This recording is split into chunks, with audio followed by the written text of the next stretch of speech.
ബിസിനസ്സുകാരന്റെ നിലവാരത്തിൽ നിന്ന് മാത്രം ലോകരാഷ്ട്രങ്ങളുമായി ഡീൽ ചെയ്യുന്ന അമേരിക്കൻ പ്രസിഡന്റ് ആണ് ട്രംപ് എന്ന് വേണമെങ്കിൽ താങ്കളുടെ വാക്കുകൾ ചുരുക്കാമെന്ന് തോന്നുന്നു. ഞാൻ താങ്കളിലേക്ക് തിരിച്ചെത്താം. ശ്രീ റോണി കെ ബേബി, നോക്കൂ, പാകിസ്ഥാൻ ഇന്ത്യക്ക് മേൽ കടന്നാക്രമണം നടത്തുമ്പോൾ രാജ്യം ഒറ്റക്കെട്ടായി അതിനെ നേരിട്ടു, അതിനൊപ്പം നിന്നു പ്രതിപക്ഷം എന്ന ഒരു അവകാശവാദം നിങ്ങൾക്ക് തന്നെയുണ്ട്.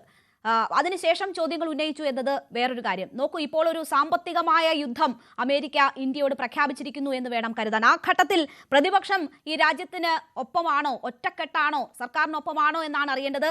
രാഹുൽ ഗാന്ധി ഇന്ന് വിശേഷിപ്പിച്ചത് എക്കണോമിക് ബ്ലാക്ക് മെയിൽ എന്നാണ്. ആ നിലയ്ക്ക് ഒറ്റക്കെട്ടാണോ പ്രതിപക്ഷം? സുഹൃത്തായി നടിച്ച് ശത്രുവായി മാറിയ ഡൊണാൾഡ് ട്രംപിനെ നമുക്ക് ആ രീതിയിൽ ഡീൽ ചെയ്യാൻ കഴിഞ്ഞോ എന്ന വളരെ പ്രസക്തമായ ഒരു ചോദ്യമാണ് ഇവിടെ ഉയരുന്നത്. രാഹുൽ ഗാന്ധി ഉപയോഗിച്ച വാക്ക് വളരെ കറക്റ്റാണ്, എക്കണോമിക് ബ്ലാക്ക് മെയിൽ. അത് തന്നെയാണ് ഇവിടെ ശരിക്കും സംഭവിച്ചുകൊണ്ടിരിക്കുന്നത്. പക്ഷെ നമ്മളെ ബ്ലാക്ക് മെയിൽ ചെയ്യാൻ വേണ്ടി ശ്രമിക്കുമ്പോൾ, അല്ലെങ്കിൽ അന്തസ്സും ആത്മാഭിമാനവുമുള്ള ലോകത്തെ ഏറ്റവും വലിയ ജനാധിപത്യ രാജ്യമായ ഇന്ത്യയെ ഒരു സാമ്രാജ്യത്വ ശക്തിയായ അമേരിക്ക ബ്ലാക്ക് മെയിൽ ചെയ്യാൻ വേണ്ടി ശ്രമിക്കുമ്പോൾ അതിന് നിന്നുകൊടുക്കുകയാണോ നമ്മൾ ചെയ്യേണ്ടത്, അതോ അതിനെ അതിശക്തമായി പ്രതിരോധിക്കുകയാണോ തിരിച്ചടിക്കുകയാണോ ചെയ്യേണ്ടത് എന്ന പ്രസക്തമായ ചോദ്യമാണ് ഇവിടെ ഉയരുന്നത്. ഇന്ന് പ്രധാനമന്ത്രിയുടെ ആ പ്രസ്താവനകൾ, അദ്ദേഹത്തിന്റെ സംഭാഷണം, അദ്ദേഹം ഇന്ന് നടത്തിയ ആ പ്രസംഗം, അദ്ദേഹത്തിന്റെ ശരീരഭാഷ ഉൾപ്പെടെ, അദ്ദേഹത്തിന്റെ ശബ്ദം ഉൾപ്പെടെ വളരെ ദുർബലമായിട്ടുള്ള ഒരു പ്രതികരണമാണ്. നമ്മളെ 24 മണിക്കൂറിൽ 2-3 തവണ ഇന്ത്യയെ പേരെടുത്ത് പറഞ്ഞ് പ്രകോപനം സൃഷ്ടിച്ചുകൊണ്ട് ഡൊണാൾഡ് ട്രംപ് നിൽക്കുമ്പോൾ എന്തുകൊണ്ടാണ് നമുക്ക് അതേ ഭാഷയിൽ തിരിച്ചടിക്കുവാനായിട്ട് നമുക്ക് കഴിയാതെ പോകുന്നത്? ഇപ്പോൾ പറയുന്നത്, ഈ മാസം അവസാനം അമേരിക്കയുടെ വ്യാപാര സംഘം അല്ലെങ്കിൽ അവരുടെ സംഘം ഇങ്ങോട്ട് വരുന്നു, ഇന്ത്യയുമായിട്ട് ചർച്ച നടത്താൻ വേണ്ടി പോകുന്നു. അപ്പോൾ നമുക്ക് കുറെ ഇളവുകൾ കിട്ടുമായിരിക്കും, നമുക്ക് ചില കൺസെഷൻസ് കിട്ടുമായിരിക്കും. അങ്ങനെ ഇളവുകൾ പ്രതീക്ഷിച്ച്, കൺസെഷൻസ് പ്രതീക്ഷിച്ച് നമ്മളെ വെല്ലുവിളിക്കുന്ന ഒരു രാജ്യത്തിന് മുമ്പിൽ നമ്മൾ മുട്ടുമടക്കി നിൽക്കുകയാണോ ചെയ്യേണ്ടത് എന്ന് നമ്മുടെ പ്രസക്തമായ ചോദ്യം. നമ്മളോട് ഇങ്ങോട്ട് ബാർഗെയിൻ ചെയ്യുവാണെങ്കിൽ അതേ രീതിയിൽ തന്നെ അങ്ങോട്ട് ബാർഗെയിൻ ചെയ്യണം. പക്ഷെ ഇവിടെ എന്താ നമുക്ക് കഴിയാതെ പോകുന്നത്? അമേരിക്കയ്ക്ക് വളരെ വ്യക്തമായിട്ട് അറിയാം, എത്രമാത്രം പ്രകോപനം അമേരിക്ക ഇവിടെ സൃഷ്ടിച്ചാലും നമ്മുടെ പ്രതികരണം ദുർബലമായിരിക്കും. കാരണം എന്താ, നമുക്ക് വലിയ രീതിയിൽ കർഷകരുടെ താല്പര്യം ബലികലിക്കില്ല എന്നത് വളരെ വ്യക്തമായി തന്നെ പ്രധാനമന്ത്രി ഇന്ന് പറഞ്ഞിട്ടുണ്ട്.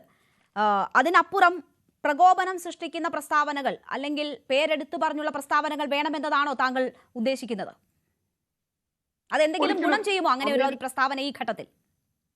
ഒരിക്കലും അമേരിക്കയെ വെല്ലുവിളിച്ചുകൊണ്ട് അങ്ങനെ ഒരു രാഷ്ട്രീയത്തെ അല്ല ഞാനിവിടെ പറയുന്നത്. കാരണം ഇന്റർനാഷണൽ റിലേഷൻസിൽ ഒരു ഡിപ്ലോമസി ഉണ്ട്, സംസാരിക്കേണ്ട ഭാഷയുണ്ട്.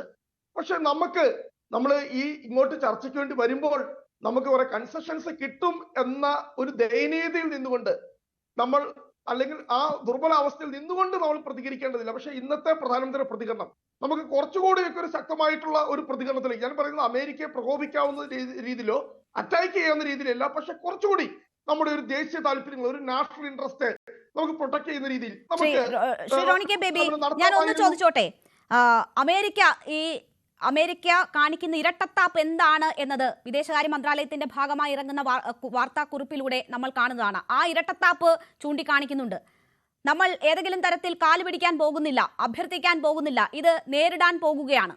മാത്രവുമല്ല, റഷ്യയുമായുള്ള ഇടപാടുകൾ നിർത്തണം എന്ന് പറയുന്നിടത്ത് നമ്മൾ ആ തീരുമാനത്തിലേക്ക് പോകുന്നില്ല. ഇന്ന് അജിത് ഡോവൽ റഷ്യ സന്ദർശിക്കുകയാണ്.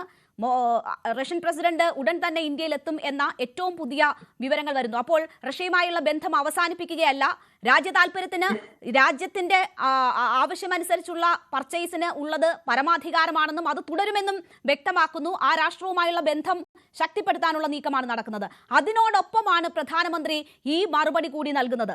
അത് പോരാ, ട്രംപിന്റെ പേരെടുത്ത് പറഞ്ഞാലേ പ്രതിപക്ഷത്തിന് ഉറക്കം വരൂ എന്നൊരു സാഹചര്യമുണ്ടോ? ഇവിടെ ഇപ്പോൾ എക്കണോമിക് ബ്ലാക്ക് മെയിൽ എന്ന് പറഞ്ഞതിനൊപ്പം തന്നെ പ്രധാനമന്ത്രിയെ സംശയ നിഴലിൽ നിർത്തുകയാണ്. ജനങ്ങളുടെ താല്പര്യം ബലി കഴിക്കരുത് ഈ അവസരത്തിൽ എന്ന് ഉപദേശിക്കുകയാണ് രാഹുൽ ഗാന്ധി. അങ്ങനെ പ്രധാനമന്ത്രിയെ സംശയത്തിന്റെ നിഴലിൽ നിർത്തേണ്ടുന്ന ഒരു സാഹചര്യമാണോ ഇപ്പോഴുള്ളത്? നമ്മൾ ഇവിടെ സംസാരിക്കുന്ന മുഴുവൻ ഒരു വ്യാപാര ടേംസിലാണ്, അല്ലെങ്കിൽ ഒരു ട്രേഡിന്റെ ടേംസ്, അത് മാത്രം നമ്മളിവിടെ കാണുന്നുള്ളൂ. ഇപ്പോൾ നമ്മളോട് പറയുന്നത് എന്താ, നമ്മൾ ഇപ്പോൾ BJP അനുകൂലിക്കുന്ന ആളുകൾ മുന്നോട്ട് വെക്കുന്ന ഒരു നരേറ്റീവ്, ഇന്ത്യ ലോകത്തെ ഒരു സാമ്പത്തിക വൻശക്തിയായി മാറാൻ പോകുന്നു. അപ്പോൾ അങ്ങനെ സാമ്പത്തികമായി നമ്മളൊരു വൻശക്തി ആകാതിരിക്കാൻ വേണ്ടി, ഇന്ത്യയെ തകർക്കാൻ വേണ്ടി അമേരിക്ക ചെയ്യുന്ന ഒരു ഗൂഢാലോചനയാണ് ഇതിന് പിന്നിലെന്ന് ഞാൻ ഇവിടെ പറയുന്നത്. പക്ഷേ അതിന് മറ്റൊരു ഭാഗം ഞാൻ പറഞ്ഞുകൊള്ളട്ടെ. അങ്ങനെയെങ്കിൽ ഇന്ത്യക്കാരും അമേരിക്കയുടെ മുമ്പിൽ ഭീഷണി എന്ന് പറയുന്നത് ചൈനയാണ്. ഇപ്പോൾ റഷ്യയിൽ നിന്നും ഇന്ത്യയെക്കാളും കൂടുതൽ ക്രൂഡ് ഓയിൽ ഇറക്കുമതി ചെയ്യുന്നത് ചൈനയാണ്. കഴിഞ്ഞ വർഷം നമ്മൾ 5000 കോടി ഇതിനടുത്തായിരുന്നു നമ്മൾ ഇറക്കുമതി ചെയ്തതെങ്കിൽ 7000-ത്തിനപ്പുറമാണ് പിന്നെ ഈ പറയുന്ന ചൈന ഇറക്കുമതി ചെയ്തത്. എന്തുകൊണ്ടാണ് ഇന്ത്യക്ക് ചുമത്തുന്ന അതേ ചുങ്കം അമേരിക്ക ചൈനയ്ക്ക് ചുമത്താത്തത്? അതുകൊണ്ടാണല്ലോ അവരുടെ ചുങ്കത്തിന് ലോജിക് ഇല്ല എന്ന് ഇന്ത്യ ചൂണ്ടിക്കാട്ടിയത്. അതുകൊണ്ടാണല്ലോ ഈ താരിഫ് ചുമത്തുന്നതിന് യാതൊരു ലോജിക്കും ഇല്ല എന്ന് ചൂണ്ടിക്കാട്ടുന്നത്. അതുകൊണ്ടാണല്ലോ അവിടെയാണ് നമ്മൾക്ക് പറയാനുള്ളത്. അതുകൊണ്ട് ഞാൻ പറഞ്ഞത് നമ്മൾ ട്രേഡ് ആൻഡ് എക്കണോമിക് ടേംസിൽ മാത്രം ഇതിനെ നമ്മൾ നിർത്തരുത്. ഇതിന്റെ അകത്തുള്ള ഒരുപാട് വരുന്ന പൊളിറ്റിക്കൽ ഡൈമെൻഷൻസ് ഉണ്ട്. അവിടെയാണ് നമ്മുടെ വിദേശ നയത്തിന് പോലും പാളിച്ചു വന്നത്. എന്തുകൊണ്ടാണ് ഇപ്പോൾ പാകിസ്ഥാനുമായിട്ട് അമേരിക്ക കൂടുതൽ എടുക്കുന്നു? 2 മാസത്തിനകം ഈ പറയുന്ന അസീം മുനീർ അതായത് 2 തവണയാണ് വൈറ്റ് ഹൗസ് സന്ദർശിച്ച് അമേരിക്കൻ പ്രസിഡന്റുമായിട്ട് സംഭാഷണം നടത്തുന്നത്. അപ്പോൾ അതിന്റെ അകത്ത് ഭാവിയിൽ വരാൻ പോകുന്ന ജിയോ പൊളിറ്റിക്കൽ ഇൻട്രസ്റ്റുകളുണ്ട്. പ്രത്യേകിച്ച് സെൻട്രൽ ഏഷ്യ ഫോക്കസ് ചെയ്തുകൊണ്ട്, ഇറാൻ ഫോക്കസ് ചെയ്തുകൊണ്ട്. കാരണം അമേരിക്കയ്ക്ക് ഇറാനിലുള്ള താല്പര്യം വെച്ച് അമേരിക്കയ്ക്ക് ഏറ്റവും സ്യൂട്ടബിൾ ആയിട്ടുള്ളത് പാകിസ്ഥാനുമായിട്ടുള്ള ബന്ധമാണ്, ഇന്ത്യക്കാരുമുള്ള ബന്ധം. അപ്പോൾ അങ്ങനെയുള്ള ഇതിന്റെ അകത്ത് വരുന്ന ഒരുപാട് ജിയോ പൊളിറ്റിക്കൽ എലമെന്റ്സ് ഉണ്ട്. പക്ഷെ നമുക്ക് അങ്ങനെയുള്ള ജിയോ പൊളിറ്റിക്കൽ എലമെന്റ്സ് നമുക്ക് മുൻകൂട്ടി ഇപ്പോൾ ഇവിടെ പറയുന്നു ഷാങ്ഹായിലേക്ക് ഇന്ത്യ ചൈനയ്ക്ക് പിന്നെ ചർച്ചയ്ക്ക് പോകുന്നു. ചൈനയുമായിട്ട് നമ്മൾ ഇനി നമുക്ക് എങ്ങനെ ചൈനയെ വിശ്വസിക്കാൻ വേണ്ടി കഴിയും? ഇപ്പോൾ പറയുന്നു ഇനി ചൈനയുമായിട്ട് നമ്മൾ അമേരിക്കയെ മറികടക്കാൻ വേണ്ടി ഒരു ഫ്രീ ട്രേഡ് വെക്കുന്നു എന്ന് വെക്കുക. ചൈനയിൽ നിന്നും ഇങ്ങോട്ട് വരുന്ന വലിയ ഇമ്പോർട്ട് വരാൻ പോകുമ്പോൾ നമ്മുടെ ഇവിടുത്തെ ഡൊമസ്റ്റിക് ഇൻഡസ്ട്രീസിനെ ചെറുകിട വ്യവസായ മേഖലയ്ക്ക് പിടിച്ചു നിൽക്കാൻ കഴിയുമോ? ഇവിടെ ചെറുകിട വ്യവസായ മേഖലയുടെ ആത്മഹത്യയായിരിക്കും, ശ്രീ റോണി കെ ബേബി, പ്രധാനമന്ത്രി ചൈനയിലേക്ക് പോകാൻ പോകുന്നു എന്നൊരു